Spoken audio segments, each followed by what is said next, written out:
Anthony is a husband and a father. He lives in Canada.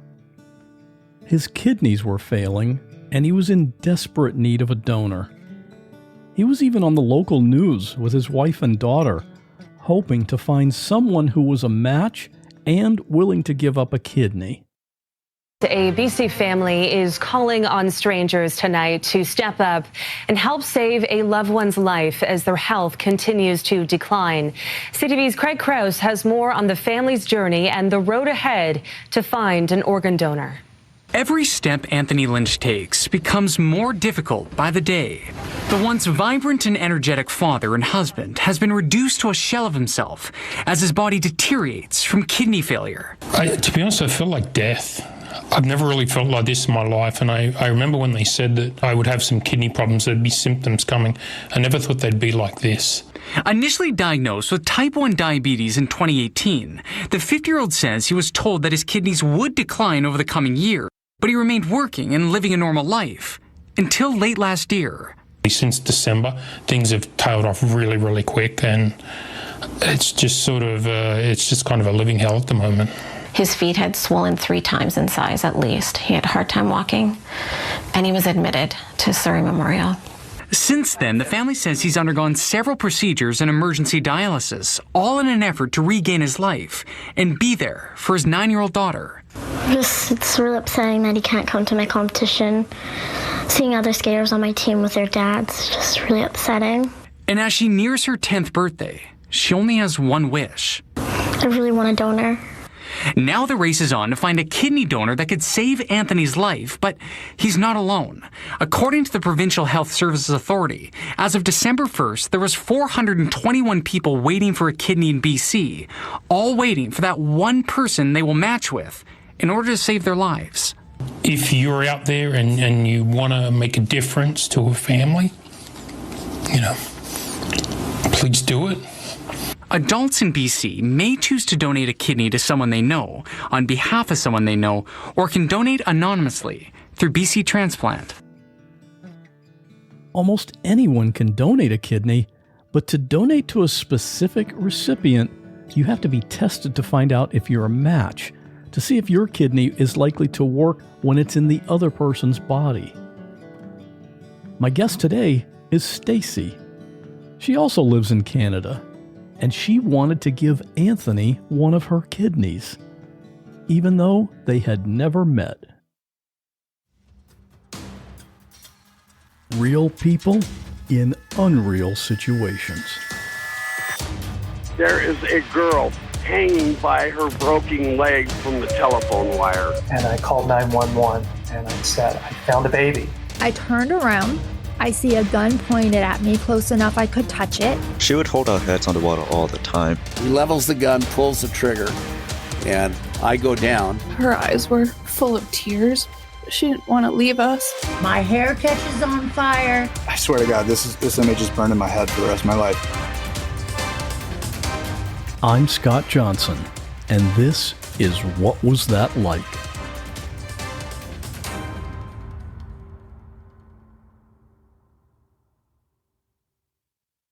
You told me that you've thought about donating a kidney for years, but, honestly, for most average people, that's just not something you think about, which is actually one of the reasons we're doing this episode.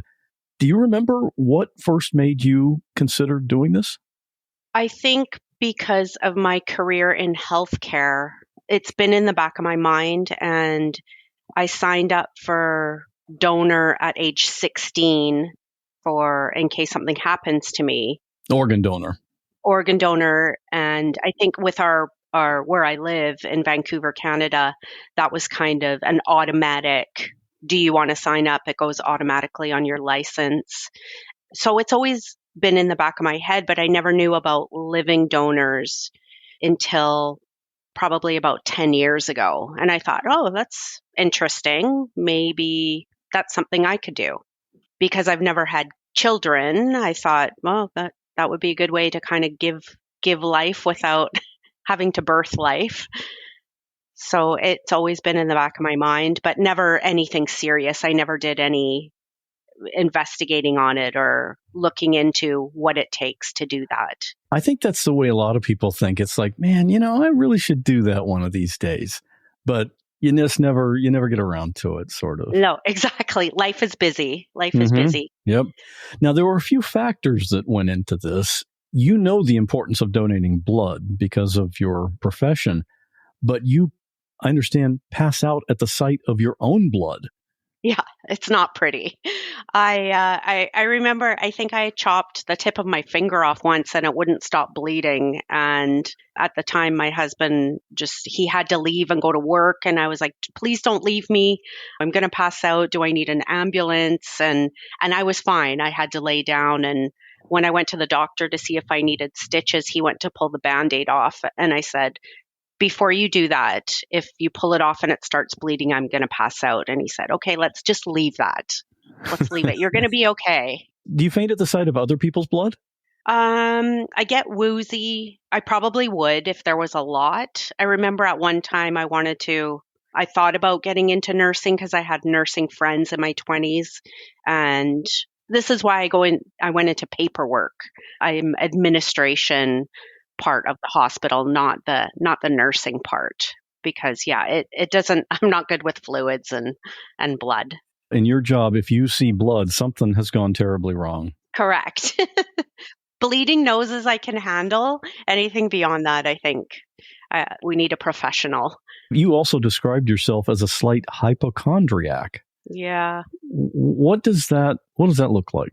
So I work at the BC Cancer Centre, and before that I worked at Vancouver General Hospital as a clerk for 5 years. So my whole career has been in medical. So I think working at the Cancer Centre, you automatically jump to that worst scenario anytime you get a headache or you get an ache, and definitely a hypochondriac. I would go to the doctor. Well, I don't harass the doctor, but I will go to the doctor if I think something's seriously wrong with me. So it's hard for me to tolerate, I think, medical procedures as well. I just think, oh, what are they going to find? But here I am. I've worked 27 years at the Cancer Centre, so I've survived it, and I cope pretty well now. It took probably about 10 years into my career where I'm like, okay, wait a second. I can handle this anxiety and this hypochondria. Don't jump to that conclusion. I mean, you work at a place where people show up with the thought in their mind, oh no, what are they going to find? Exactly. Yeah. I've met a lot of friends, colleagues, friends, patients that have become friends through my career. So my dad always said, you're on the right side of the desk. Just, live life to the fullest and do what you can and be your part to help. Speaking of colleagues and friends, you have a friend / coworker, Letitia, who she also plays a part in this story, and you guys have kind of a similar condition, anxiety. We both have anxiety, and it's medically related most of the time.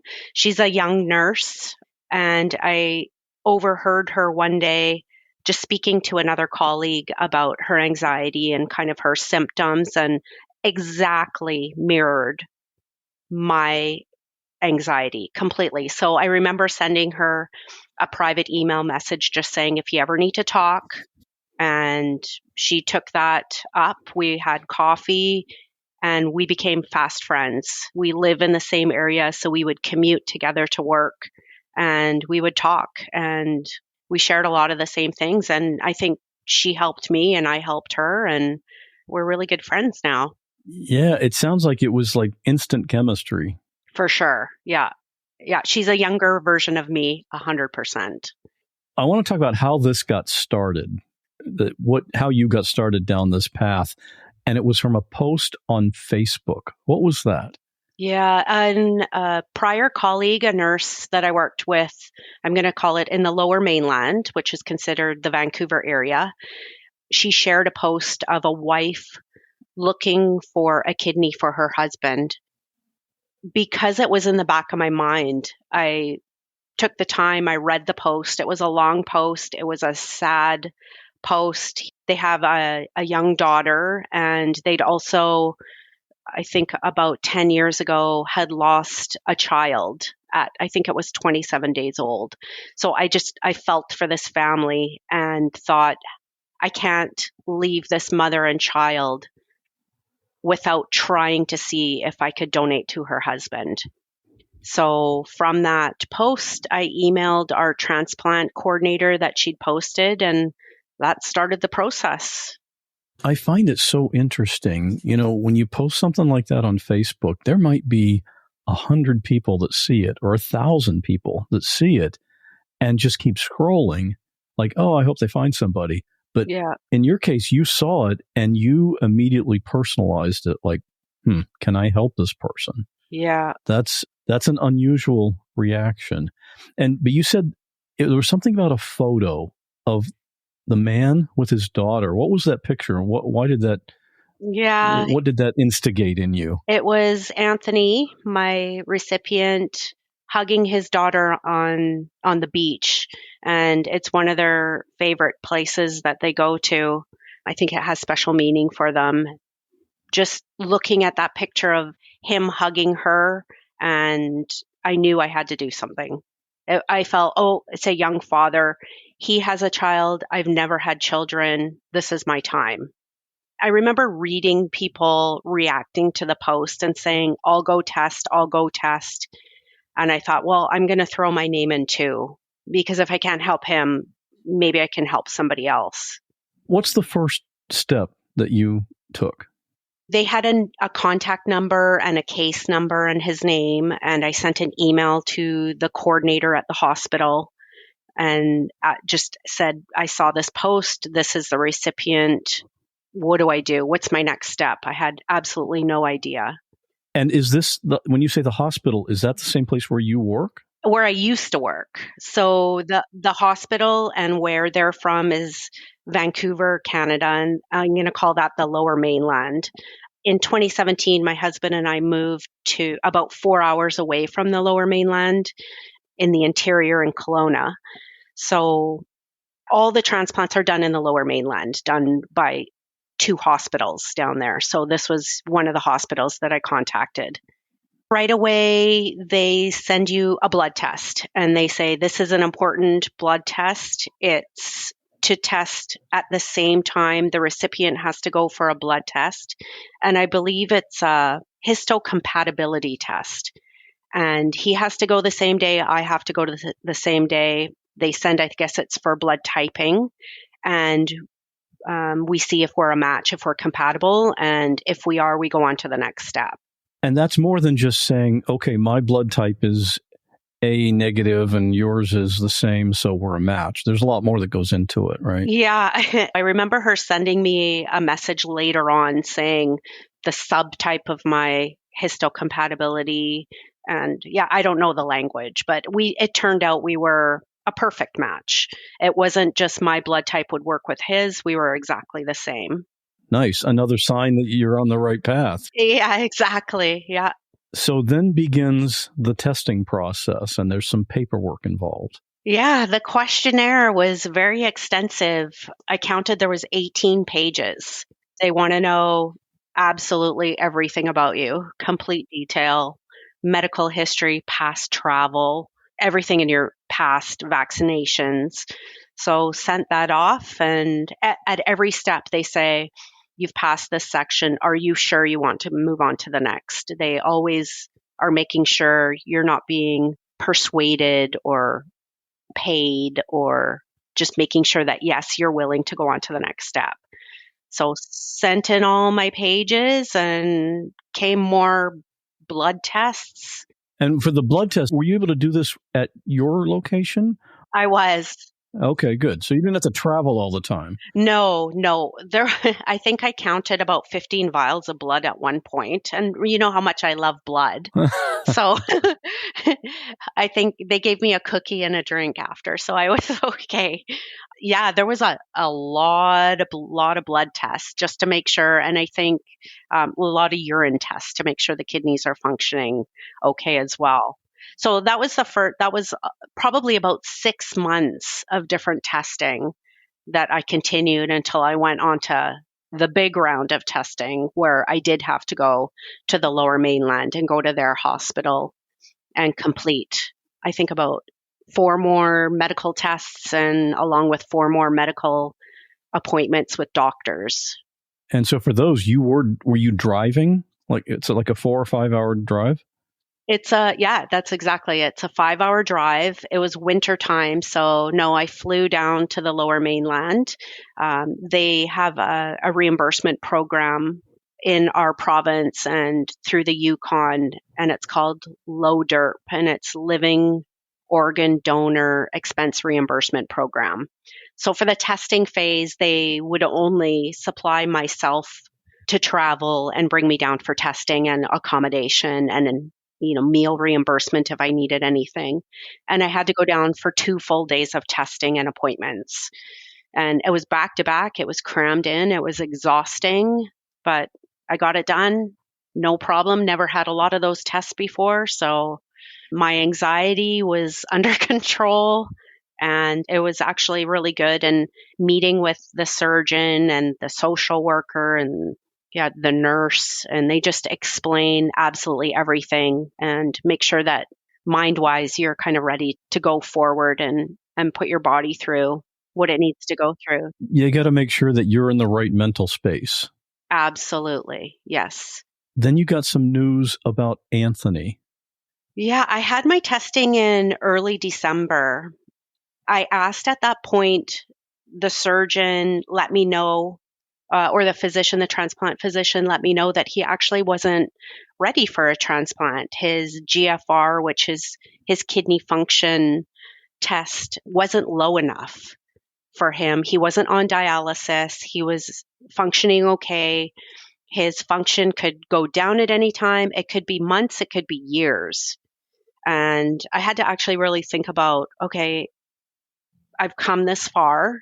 If I can't help him, I want to help somebody else because of all the testing I've been through. So if he's not ready, I don't know if I would be ready in a couple years. Let's just keep going with the process. They let me know there was a lot of people on the wait list for all body parts. There was over 500 people on the transplant wait list at Vancouver alone, in our province alone. So yeah, I'll let's just keep going. And so all the testing was done, and then you had a 1 month, what you called, or what you told me was a cooling off period. How would you describe that? Here in British Columbia, they give you a 1 month cooling off to see if you're really ready. You got to think about it. Do you really want to go through with this? I had zero hesitation. I knew I wanted to go through with it. I knew I wanted to help. I knew it was my time. So I actually set a timer on my calendar at home and just thought, okay, this is the date. She said, email me back on February 14th, Valentine's Day. I knew she started at 8 a.m. Email me when you're ready if you still want to proceed. So I set that timer, 8 a.m. came, and I sent her a message and I said, let's go. Let's keep going. That's the best news she can get first thing in the morning. Yeah, exactly. I was eager. If I was in Vancouver, I probably would have been in her office saying, let's go, let's keep going. Obviously, for this, you're going to have to take some time off from work. How do you get compensated for that in some way, or how did that work? Yeah, I'm fortunate enough to work for a company. Well, because I'm in healthcare, I work for a health authority in British Columbia, and they give you 8 weeks. Don't go into your sick bank, just a paid leave for your service, for donation. So every little step, I thought, this is just another reason why I need to keep going. How amazing is this opportunity? I get 8 weeks off to help somebody and recover. I knew that generally it would be a 6-week time that most people take, but 8 weeks, I could totally do this. So yeah, another sign, just keep going. Mm-hmm. They're taking away all the excuses that people might come up with. No? Exactly. Yeah. I got an email in March saying we're going to be working on our OR slate in May and June. So expect a date around that time. So I let my work know this is we need to prepare for this. I'm going to be off work. I remember in the beginning, they told me this is a long process. I know in the States, it doesn't take this long, but they warned me in the beginning, it could be months. It could take up to a year and a half for this process to keep going. I think our transplant program here, there's just not enough surgeons, not enough OR times. And it seemed like it took a long time because I started the process last June and now I'm hearing in March. Okay, now it's going to be May, June. So that's almost a year. My transplant coordinator sent me an email and said, just so you know, your original recipient, Anthony, is ready for transplant. So you could donate to Anthony or you could donate to the wait list, and both are fantastic options. And she put a little smiley face. And I remember shrieking at this email thinking, this is the whole reason I started this process, was for Anthony. That's without a doubt. He's the whole reason. Let's donate to Anthony. So there it is, full circle, meant to be. I didn't know all the stuff that happened between my testing in December and what happened in March with that email. But yeah, he'd not been doing well for a few months. So here I am, ready to help. Did Anthony know that you were doing all of this on his behalf? Anthony and his wife did not know who I was. They had no idea I was doing all the testing in the background. I found out in March. I went to their Facebook page again in March and saw a news clip that in February, the family had done a news clip pleading for a kidney for him because in December, just before Christmas, he crashed and ended up in the hospital with complete kidney failure. So he was in the hospital, I think, for Christmas and started home dialysis. And in February, they were pleading for this kidney. And now here I am in March, going to be able to help him like in a couple months. I was like, just hang on. Yep, they had no idea who I was. So the coordinator said to me, do you want to let them know? Do you have a relationship with them? And I said, I have no idea who they are. It's probably the best part of your job, giving them an operation date. So I'll let you do the call when we get our surgery date. That is part of the story that I find absolutely amazing. I mean, it was just meant to be. Me personally, I love giving people good news. And this would probably be the best news that Anthony and his wife and their family could get. And you had the opportunity to call them and give them the surgery date. And were you kind of surprised that she gave you that option? Well, I guess because it was such a public plea on the news and through Facebook, maybe she thought that I had at some point messaged them, but I didn't, because I didn't want to give them that hope if anywhere along the line the testing would say, you know what, we can't move on with you. You're not a match. Your test didn't come back that you were able to do this. So yeah, I kept it a big secret. So. And you let the nurse make that call because, as you said, you figured it's one of the best parts of her job. And I agree, that would be an amazing part of that job. But that's just another sign of selflessness on your part. I mean, the whole process is, but just, letting her do that and having that great phone call, that must have been an amazing phone call. I did let her know, please tell me what they say. Please email me back and let me know what they say. And she said, safe to say, they're grateful and excited. You were wondering if you would get the chance to meet them ahead of time. Well, how would that have worked, or were you able to? Because I'm not close to them, I don't live close to them, I asked the coordinator, how does this work? I know who they are. They don't know who I am. I didn't want to cross any boundaries because I know sometimes anonymous donors, which they knew I was anonymous donor, I know sometimes there's no communication between them. So I was emailing her back and forth after I found out my surgery date, I started to think, "Ooh, do I get to meet them in the hospital? How does that work?" So we were emailing back and forth, and I'm going to call it ghosted me. I felt like it was for a few hours. It was about 20 minutes. And she emailed me back and she said, "Well, I messaged them and here's his phone number and here's his email." Oh, another shriek moment. Oh my gosh, they do want to meet me and know who I am. So I had to think about it for a day. What am I going to say? How do you contact people? And so I had to Google what to say. And I remember it just saying, make sure to sign whatever message you want to tell them about yourself, and sign it your donor. It makes it more personal. So I sent them a message just letting them know my age, my lifestyle, why I was doing this, and signed it your donor. And the next day, there it was, message back. So for 2 months, we messaged back and forth every day, just getting to know each other and setting up, okay, we're going to meet the day prior to the surgery down in Vancouver. So this was getting exciting. His wife and I are a lot alike. We have the same sense of humor. We became fast friends. It was amazing. Anthony's the quiet guy in the background. So he just let us do our thing. Yeah. So at this point, it's becoming, this is gonna happen. This is a real thing.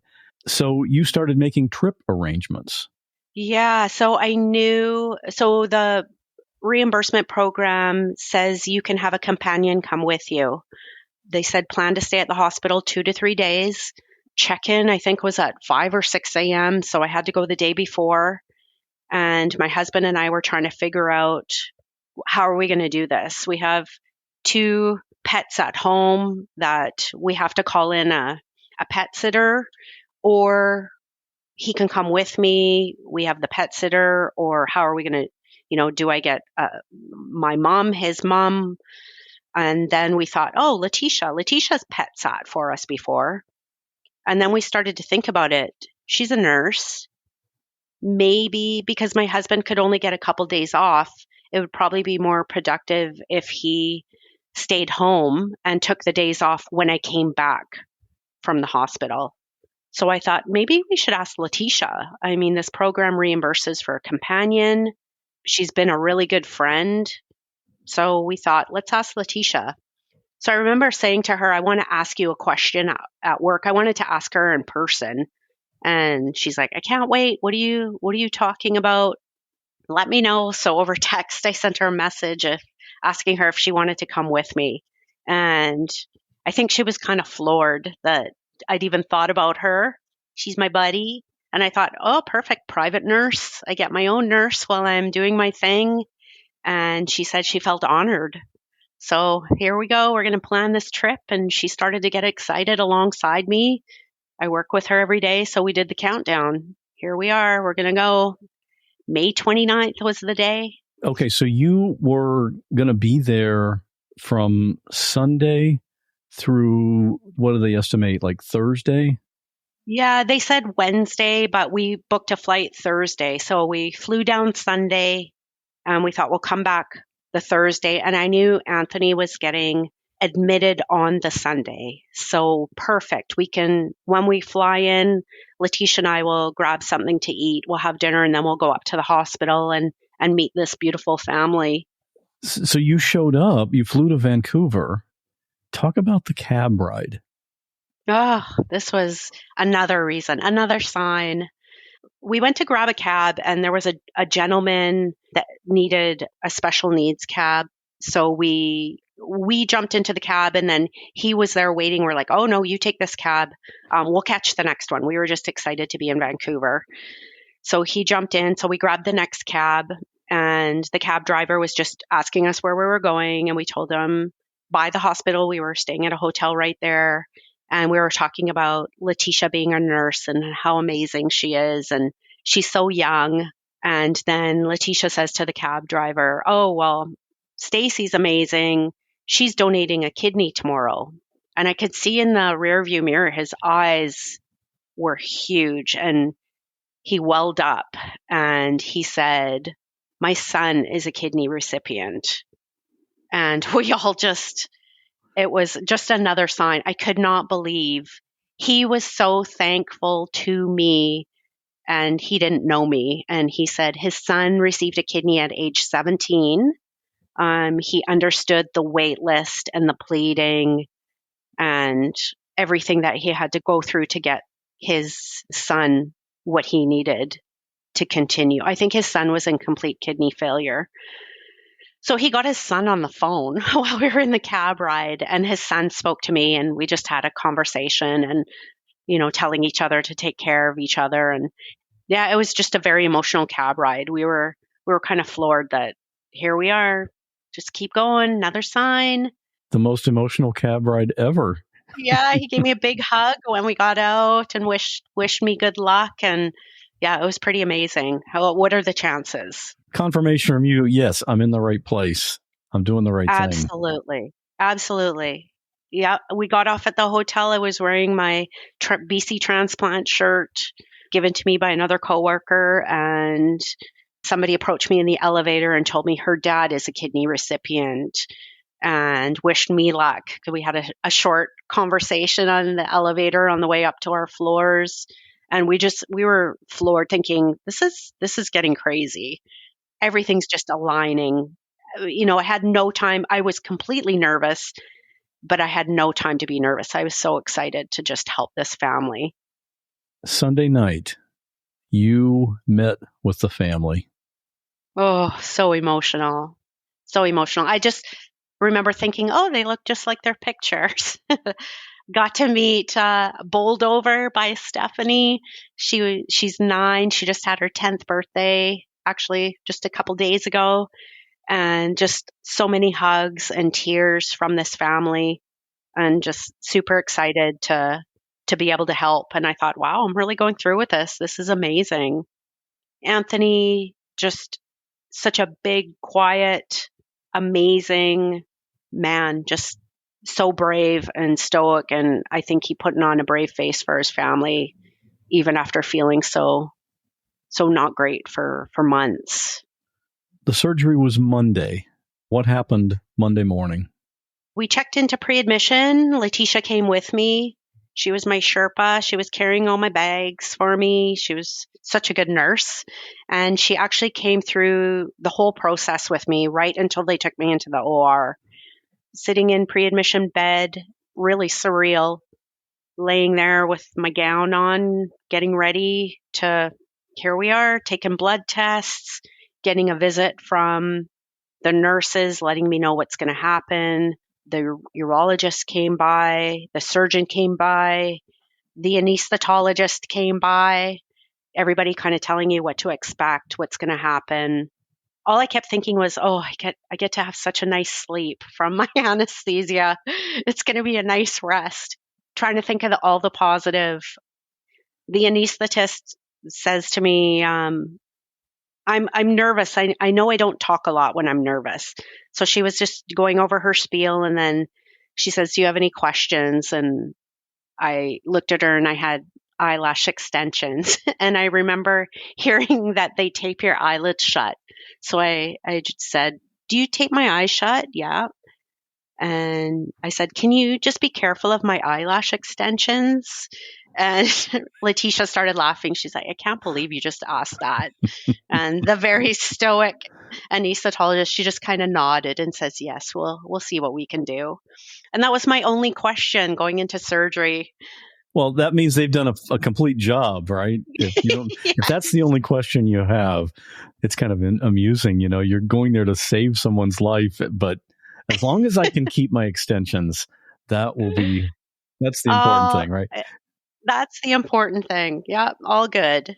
Why do they tape your eyes shut during surgery anyway? I think she said something about debris, making sure debris doesn't go in the eyes. I think the eyes, when you're under anesthetic, maybe they don't shut completely. So she just said, I remember hearing somebody I have a donation support group on Facebook, somebody saying that they had an eyelash in their eye and and they showed a picture, and it was not pretty. So I guess just whatever protection, an extra precaution.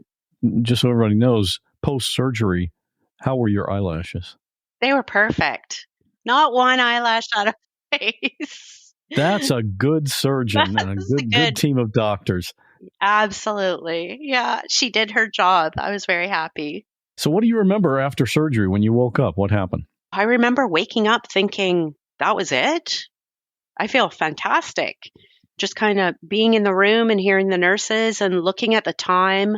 And I went in first thing in the morning. I think they said my surgery was going to be about 2.5 hours. And I was groggy, but I looked at the time and it was 12:30. All I was worried about is that the surgeon said, who do we call? Call Letitia. Letitia will call my mom and let her know everything's good. Everything went fine. So apparently that happened an hour or two before I kind of woke up. So that was great. So Letitia knew that I was in recovery and she was waiting to come see me. So in recovery, I remember just laying there watching people come and go, kind of falling asleep in and out, feeling fantastic, not having any pain. I didn't get out of recovery. I think it was 4:30. So I didn't know in the background. In the meantime, Letitia was talking with Anthony's wife, thinking, why is she still in recovery? I hope everything's okay. Something's got to be wrong. Why is she's not up in her room? I was just down there waiting, watching, and ended up in a private room. So I guess they were just waiting for my room to be ready. I was actually completely shocked of how fantastic I felt, and no anxiety, just pure happiness. I felt like I had a new outlook on life. I was looking out at the trees thinking, I can't believe I just did this. This is me and my anxiety. We can conquer anything. This is amazing. And you didn't need any pain medication, anything like that? They have you hooked up to a pain pump, and I didn't need it at all. The nurses were on top of my Tylenol. That's all I needed. I just remember being uncomfortable, kind of turning and rolling, using your upper body strength and your arms to kind of move around a little bit, but no pain, absolutely nothing. They were just on top of everything.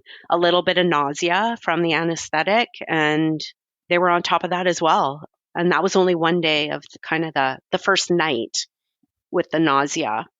Yeah, then the urologist came in the next morning and they looked at my pump machine, my pain pump machine, and they said, you haven't touched it. And I said, no, I don't need it. Everything's fine. So on to recovery. Now you had, for this whole process, you had a few resources or a couple of resources that helped you since you'd never done this before. And one, you mentioned the kidney donor group on Facebook. Were you pretty active in that, asking questions, stuff like that? Yeah, I found them in December after all my testing. I don't know why. I think I just punched up kidney donor just to see if there was anything, and up came this support group. And it's worldwide. I think now there's over between 9,000 and 10,000 people in this group, all pre and post process. So just watching that group and seeing the questions asked prior, people going through the process, people answering questions that have been through the process. And it was a huge resource for me. I think I'd posted a lot on there, and now I'm still on it and answer questions. People want to know what's common. Is this normal? Is this not normal? So yeah, this has been a huge, huge resource for me. And the other one, you said you had a coworker who had also donated a kidney previously. Yeah. I found out at my workplace where I currently am, a young medical therapist, she also donated a kidney. Young, she was 31 when she donated. I don't think I was even thinking about it at 31. She was 5 years post-op when I started talking to her. I think I was only about a few months into the process when I found out that she had done it. So she had let me know kind of what to expect, my 2-day process that I have to go for testing in the Lower Mainland. And the surgeon, she had, I think, the same surgeon, the same nurse coordinator. It was pretty amazing to have her and just ask her. She checked on me through the whole process too. She's fantastic, texting me to see how I'm doing. That's great to know somebody like that, for sure. Yeah. You met up with Anthony and his family about 6 weeks after the surgery. What was that like? Oh my goodness. My mom lives in the Lower Mainland. So I drove down while I was recovering and spent a couple days with my mom. And my mom and I went and had lunch with Anthony, Tiffany, and their daughter, Stephanie. Anthony gets emotional when he sees me. I feel bad. He says, and I think it's normal for recipients to feel a little guilty. He says he felt guilty.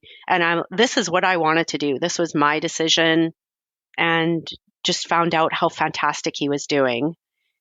He had to go for weekly tests. I think it was bi-weekly. It was twice a week for a month, and then it became weekly. And I think now he's monthly for his checkups. But his bi-weekly tests, he was going into that hospital, and at the time there was other donors waiting for their tests as well, meeting with the physicians, and they had so much faith in my kidney working for him that his numbers were just amazing. The kidney was working fantastic. He didn't need a catheter. Some people need dialysis in addition when receiving a kidney. He didn't need any of that. That was all done. So he's sailing through. He's just doing better and better all the time. Pretty amazing. It's interesting from a psychological standpoint that he would experience guilt at having been the recipient from you doing this. Yeah, you're right. I mean, I can kind of understand that, but I mean, it's not like no one was persuading you to do this. It's something you wanted to do, but yet from his standpoint, it's absolutely huge. It meant his life.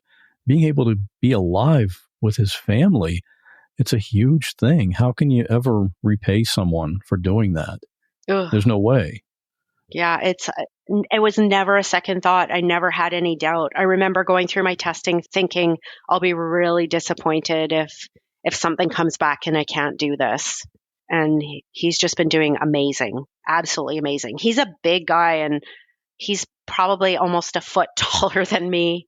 And I remember the surgeon saying to me, even before I left the hospital, we'll be happy if his creatinine was between 150 and 160. I think it had come down from like over 400, and between 150 and 160 for his size and for my kidney size would have been great. And now he's between 130 and 140. So he's just exceeded the expectations of what we all expected. So part of the criteria for determining if you were a good match was not measuring how tall you were with each other, obviously. Obviously. They didn't ask that on the questionnaire. So Right. It was all good. Yeah. Now, there's one other side benefit from this, and that has to do with Letitia. What's she doing? Oh, so through the whole process, Letitia has just kept saying, even sitting at my bedside pre-surgery, wow, this is really amazing. All the testing that you've been through, and it's exciting. And maybe I should look into doing this. Maybe this is something I'm really thinking about this. Even post-surgery, being in the hospital, she's being a nurse. She's such a fantastic nurse while I was in recovery. And she kept saying, you're not in any pain. I can't believe how you're sailing through this. It's really making me think this is something I want to do as well. And she started to research. Letitia decided she's not going to be a kidney donor, but she's going to donate her liver. And she has a donation date of November 13th coming up. And how does that work? They cut off part of her liver? Yeah, your liver grows back, which I didn't know that. And she probably knew that, being a nurse. And apparently they take 20 to 30% of your liver if you're donating to a child, and 60 to 70% of your liver if you're donating to an adult. And she's donating to an adult. She is just amazing. She's amazing. There's a lot of people in my donor group also that are double donors. They've done both. So this is just incredible. I've been through this. Maybe I want another 8 weeks off work.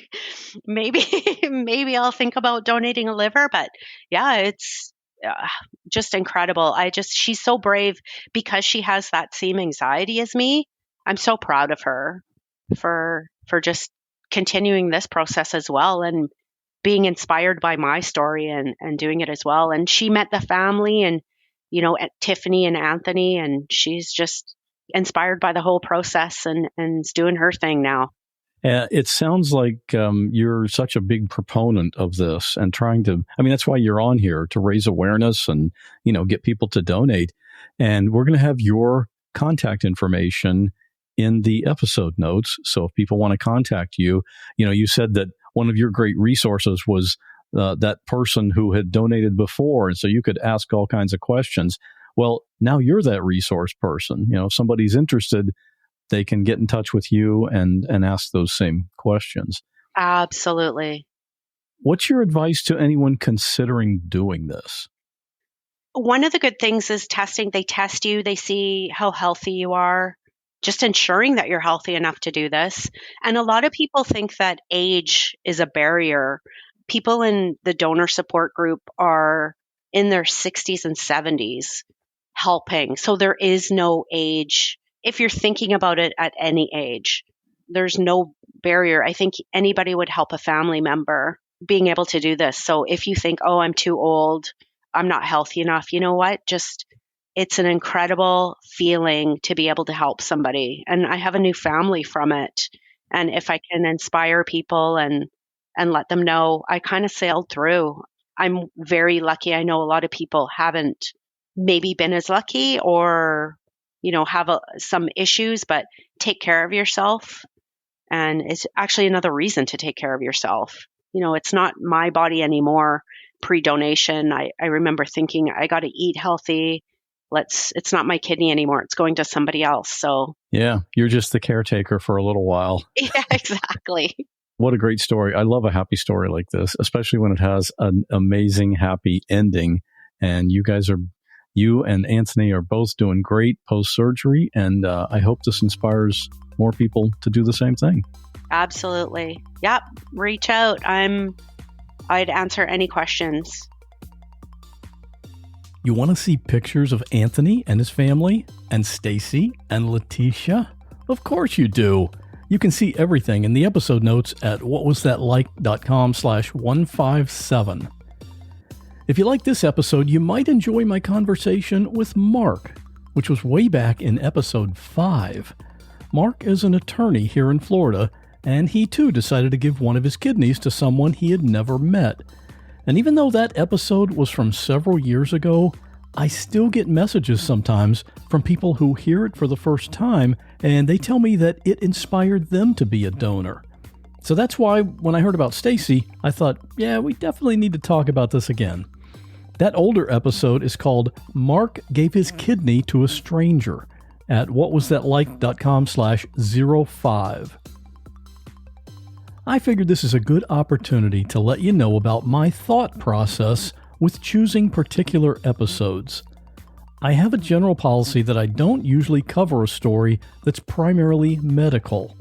I get a lot of stories sent to me where the person is basically like, I had this symptom and then this other symptom, and I went in the hospital and I was diagnosed with this deadly disease or condition, and they said I only had about 6 months to live, but here I am 5 years later, still alive. That type of scenario is something that people send me all the time, and the problem with it is that it's just too common. Now, I want to be careful to say this. I don't want to minimize or downplay what that person went through. I know experiencing a health issue, especially one that could potentially end your life early, is a really traumatizing experience, even life-changing. But for this podcast, I try to stick with stories that are really unusual. When you see a new episode of What Was That Like come up on your podcast app, I want you to feel like, okay, here we go. This is going to be something I don't get to hear on other podcasts. At least that's my goal. I want you to have high expectations for each episode, and then I want to deliver on that. So I hope that makes sense. Having said that, I do read everything that gets submitted, and I do make exceptions sometimes. There are occasionally stories that are mostly medical that I think are still unusual enough or beneficial or entertaining enough that it makes a good podcast episode. So if you have a story that you think would be a good fit, you can submit it at the website. Just go to whatwasthatlike.com and click on Submit Your Story. And here's a recent review read by an AI voice. If you leave a 5-star review, maybe you'll hear it voiced by AI in a future episode. I recently discovered this podcast, and it's the perfect podcast. I enjoy the stories and find myself laughing and crying along with the guests. I love the uplifting nature and delivery of the stories, even when oftentimes they are such tragedies. But out of each tragedy, there always seems to be something good, something beautiful. This podcast is a great reminder of just how resilient we are. Thank you for presenting these stories in such a way that leaves us feeling better and wanting to do better. Graphics for this episode were created by Bob Bretz. Full episode transcription was created by James Lai. And now we close out the show like we do every time with a listener story. This is a 5 to 10 minute story sent in by a listener. If you have a short, interesting story, record it on your phone and email it to me, scott@whatwasthatlike.com. This week's listener story is about a couple who just wanted a short vacation, but one of them had a secret plan. Stay safe, and I'll see you back here in 1 week with a bonus episode. Hi Scott, my name's Lyndall and I'm sending in a listener tale from Australia. So going back about 10 years, my partner and I had 3 kids. We had our 1-year-old, 4.5 and 5.5. And everything was great. We just never really got much time away. So when the opportunity arose to have a whole weekend away, we jumped at it. We took the kids up to my parents. It was about a 2.5-hour drive. And on the way, the youngest one vomited. And we didn't think too much of it. Cleaned her up and kept going. And we got to my parents and I let my mum know. And she's like, no, it'll be fine. You go, have fun. And we gave her an extra car seat and off we went. So we had a fantastic time. We did a tour of the jail, a nighttime tour, which was really great. And we were getting ready to order room service and my mum rang up and she just wanted to let us know that there had been more vomiting and more diarrhea. So the youngest one had the gastro tummy bug. So we were like, oh dear. She's like, no, it's okay. She's handling it really well. We'll call you if there's any issues. You stay, you have fun, go for it. They had plenty of help. My dad was there and my sister was there to help out as well. So we're like, okay, all right, no worries. We'll keep going. And we ordered room service and I started to feel unwell. I didn't say anything at first and our food came and I started eating it and my partner was a little bit annoyed. He wanted a romantic dinner and I was just trying to put that sick feeling at bay, hoping that I was just hungry. And I wasn't. It wasn't long before I myself had my head in the toilet, followed by the other end. And yeah, that was how I spent most of my Friday night. So unfortunately we had to cancel. We had a nice tour booked for the next morning, a tunnels tour, and I spent the morning in bed. So my partner wandered around the town and made phone calls and generally amused himself and come in and check on me. And we were getting close to lunchtime. And I said to him, look, I think I'm starting to feel better. I'll be able to push through. I'll just lay in bed a little bit longer and I'll be up and moving and we'll continue what we're going to do. So he decided to go to a pub and have a beer. And whilst he was doing that, he was on the phone to my mum and the kids and having a chat with them. And next thing he hears a scream and oh my God, there's so much blood. And so he had to anxiously await somebody to come back to the phone and say that our son, who is a bit too curious for his own good, had stuck his finger in the fan just to see what happens. And yeah, the fan got smashed and there was blood everywhere, and my dad and my sister were taking him to their local hospital. So my partner hung up from my mum and he quickly rang me and he said, "This is what's happened. Grab the stuff, let's go." So I'm in the hotel room just trying to chuck stuff in the bag. It won't go in, so I just gathered it up in my arms, and I've got bags and pillows and everything hanging off me, and I'm running through the hotel, and he meets me in the lobby, grabs some stuff off me. We must have looked a rare sight from running out of the hotel like that. Jumped in the car and went to the hospital, met up with my dad, and he's like, "Yep, they've got him in x-rays and they're just trying to find out if it's broken before they start stitching it up." So thankfully it wasn't broken. He got some stitches, and it all seemed to settle down after that. And we went back to my mum and dad's, and we had a bit of a discussion. And he was handling it really well, and the little one was coming better with a gastro. And so we decided to push on through. My mum was like, "No, we're going to do this." So off we went again, and my partner wanted to go fishing, and I'm like, "Oh, I don't know if I could handle this smell right now."